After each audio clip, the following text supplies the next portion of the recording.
नमस्कार दोस्तों, आइए जानते मध्य प्रदेश की बड़ी खबरें। और दोस्तों, बजट में क्या क्या घोषणाएं हुई इस वीडियो जानेंगे। दोस्तों, आप मध्य प्रदेश के कौन से जिले से इस वीडियो को देख रहे, कमेंट में जरूर बताइए। पहली खबर, बजट बजट बजट लो, हो गया बजट पेश, लेकिन ये अंतरिम ही रहा। न टैक्स बदला, न बड़ी घोषणाएं। हालांकि सीतारमण 8 हफ्ते पहले ही बोल चुकी थी कि साल चुनावी है तो बजट अंतरिम ही रहेगा, यानी असली बजट जून जुलाई में नई सरकार की वित्त मंत्री पेश करेंगी या करेगा, तब जो भी वित्त मंत्री बने। खैर, आते हैं आज के मसले पर। वित्त मंत्री करीब 58 मिनट बोली। इस दौरान सबसे ज्यादा 42 बार टैक्स और इतनी ही बार पीएम शब्द दोहराए, पर डायरेक्ट या इनडायरेक्ट किसी भी तरह के टैक्स में कोई बदलाव नहीं किया। हाँ, पीएम से शुरू होने वाली योजनाएं खूब सारी गिनाई। इनकम टैक्स में कोई राहत नहीं मिली। नई टैक्स रिजीम पर भी पहले की तरह 3 लाख रुपए तक की कमाई टैक्स फ्री है।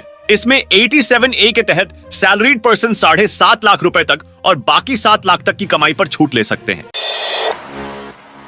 बजट में महिलाओं के लिए उम्मीद से कम घोषणाएं हैं। 3 करोड़ महिलाओं को लखपति बनाने का लक्ष्य रखा गया है। सर्वाइकल कैंसर रोकने के लिए 9 से 14 साल की बच्चियों को फ्री टीका लगाया जाएगा। सभी आंगनबाड़ी और आशा कार्यकर्ताओं और हेल्पर्स को आयुष्मान भारत योजना के दायरे में लाया जाएगा। बजट में किसानों को भी कुछ खास नहीं मिला है। फसलों का न्यूनतम समर्थन मूल्य यानी मिनिमम सपोर्ट प्राइस MSP का दायरा नहीं बढ़ाया है। वहीं साल में 6,000 रुपए की किसान सम्मान निधि में भी इजाफा नहीं किया गया है। सरकार ने एग्रीकल्चर सेक्टर को 1 करोड़ 27 लाख दिए हैं, जो पिछली बार के मुकाबले केवल ही ज्यादा है। पिछली बार एग्रीकल्चर बजट में 1 करोड़ 25 लाख मिले थे। बजट में शिक्षा और रोजगार पर कोई बड़ी घोषणा नहीं की गई। हालांकि 1 लाख करोड़ के कॉर्पस फंड का ऐलान किया है। इससे 50 साल तक की अवधि के लिए इंटरेस्ट फ्री लोन दिया जाएगा। बजट में डिफेंस खर्च के लिए 6 करोड़ 2 लाख रुपए दिए गए हैं। यह पिछले साल से केवल 0.27 लाख करोड़ यानी 3.4% ज्यादा है। हालांकि अंतरिम बजट में सबसे बड़ा हिस्सा डिफेंस का ही है। इसे कुल बजट का 8% मिला है। मेट्रो और नमो भारत जैसे प्रोजेक्ट्स बढ़ाए जाएंगे। देश में रेलवे फ्रेट कॉरिडोर के अलावा 3 और रेलवे कॉरिडोर बनाए जाएंगे। साथ ही 40,000 रेल कोचेस को वंदे भारत स्टैंडर्ड का बनाया जाएगा। केंद्र सरकार के अंतरिम बजट में 9 से 14 वर्ष तक की किशोरियों को सर्वाइकल कैंसर से बचाव के लिए टीका लगाने की बात कही गई है। सामान्य आबादी में हर समय लगभग 6% महिलाएं इस बीमारी से संक्रमित मिलती हैं। इसका संक्रमण शारीरिक संबंध के माध्यम से फैलता है। इस कारण किशोरियों को टीका लगाने से अधिक लाभ मिलता है। प्रदेश में 50 लाख से अधिक किशोरियां इस उम्र वर्ग में हैं। पूर्व मुख्यमंत्री कमलनाथ ने अंतरिम बजट को बताया खजूर का पेड़। नए वित्त वर्ष के लिए केंद्रीय वित्त मंत्री निर्मला सीतारमण ने अंतरिम बजट संसद में पेश कर दिया है। अब बजट पर नेताओं की प्रतिक्रियाएं भी सामने आ रही हैं। मध्य प्रदेश के पूर्व मुख्यमंत्री कमलनाथ ने इस बजट की तुलना खजूर के पेड़ से की है। MP में बनेगा खनिज सीमेंट कॉरिडोर। केंद्रीय वित्त मंत्री निर्मला सीतारमण ने संसद में मोदी सरकार के दूसरे कार्यकाल का आखिरी अंतरिम बजट पेश किया। वित्त मंत्री ने गतिशक्ति योजना के तहत 3 प्रमुख इकोनॉमिक रेलवे कॉरिडोर का ऐलान किया है। इनमें से ऊर्जा, खनिज और सीमेंट कॉरिडोर का बड़ा भाग मध्य प्रदेश के हिस्से में आया है। इसके अलावा पर्यटन क्षेत्र में 75,000 करोड़ रुपए का ब्याज मुक्त ऋण देने का ऐलान किया गया है। इसका सबसे ज्यादा फायदा मप्र को होगा। मुख्यमंत्री मोहन यादव गुरुवार को मुरैना दौरे पर आए। यहां ग्वालियर अहमदाबाद के लिए अकासा एयरलाइन की फ्लाइट को हरी झंडी दिखाई गई। 10वीं और 12वीं कक्षा के पेपर लीक न हो, इसके पुख्ता इंतजाम माध्यमिक शिक्षा मंडल ने परीक्षा प्रणाली को पारदर्शी बनाने और किसी भी तरह की गड़बड़ी को रोकने इस बार कई बदलाव किए हैं। इस बार उत्तर पुस्तिकाओं में बारकोड दिया गया है, जिससे आसानी से पता नहीं चल पाएगा कि वे किस जिले की हैं। कलेक्टर भव्या मित्तल ने परीक्षा केंद्रों के आसपास धारा 144 लागू की है, जिसके चलते विद्यार्थियों और चुनाव ड्यूटी में लगे कर्मचारियों के अलावा अन्य किसी का भी प्रवेश वर्जित रहेगा।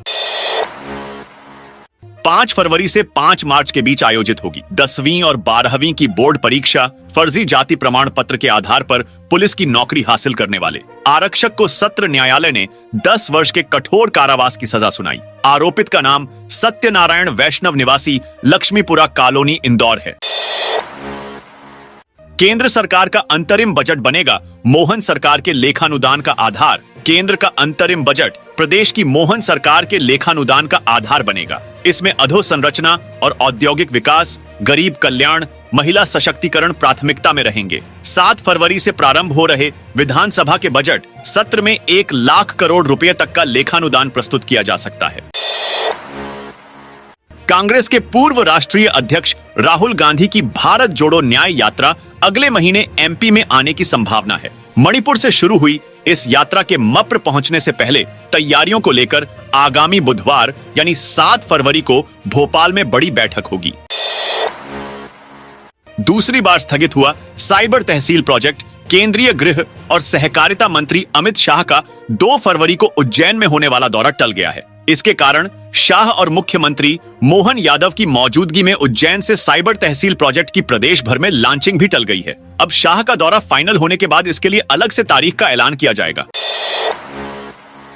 गुना जिले के बमोरी में अज्ञात लोगों ने शिव मंदिर में तोड़फोड़ कर दी। मंदिर में स्थापित शिवलिंग भी उखाड़ दिया। गुरुवार सुबह मंदिर की हालत देख लोग सड़क पर उतर आए। गुस्साए लोगों ने बमोरी के मुख्य चौराहे पर चक्का जाम कर दिया है। हालात बिगड़ते देख मौके पर पुलिस बल तैनात किया गया है। अज्ञात आरोपियों पर केस दर्ज किया गया है। उज्जैन के चकोर पार्क में अब आधार कार्ड दिखाने पर एंट्री मिलेगी। नगर निगम ने इसके आदेश जारी किए हैं। इसके बाद से यहां आने जाने वालों के आधार कार्ड चेक किए जा रहे हैं। मोबाइल नंबर भी लिए जा रहे हैं। इसके पीछे की वजह यहां प्रेमी जोड़ों की वजह से हो रहे विवाद बताई जा रही है। 10 से 23 फरवरी तक चलेगा फाइलेरिया उन्मूलन अभियान। जिले में राष्ट्रीय फाइलेरिया उन्मूलन कार्यक्रम के तहत 10 से 23 फरवरी तक अभियान चलाया जाएगा, जिसके तहत 2 वर्ष से अधिक उम्र के लोगों को डीसी और एल्बेंडाजोल की गोली का सेवन कराया जाएगा। दरअसल टीकमगढ़ जिले में सर्वे के दौरान फाइलेरिया से पीड़ित 1 दर्जन से ज्यादा मरीजों को चिन्हित किया है। इसके अलावा 9 मरीज पड़ोसी जिले निवाड़ी में मिले हैं। वर्ष 2004 से जिले में लगातार फाइलेरिया उन्मूलन कार्यक्रम जारी है। बावजूद इसके जिले में फाइलेरिया के मरीजों का मिलना चिंता का विषय है।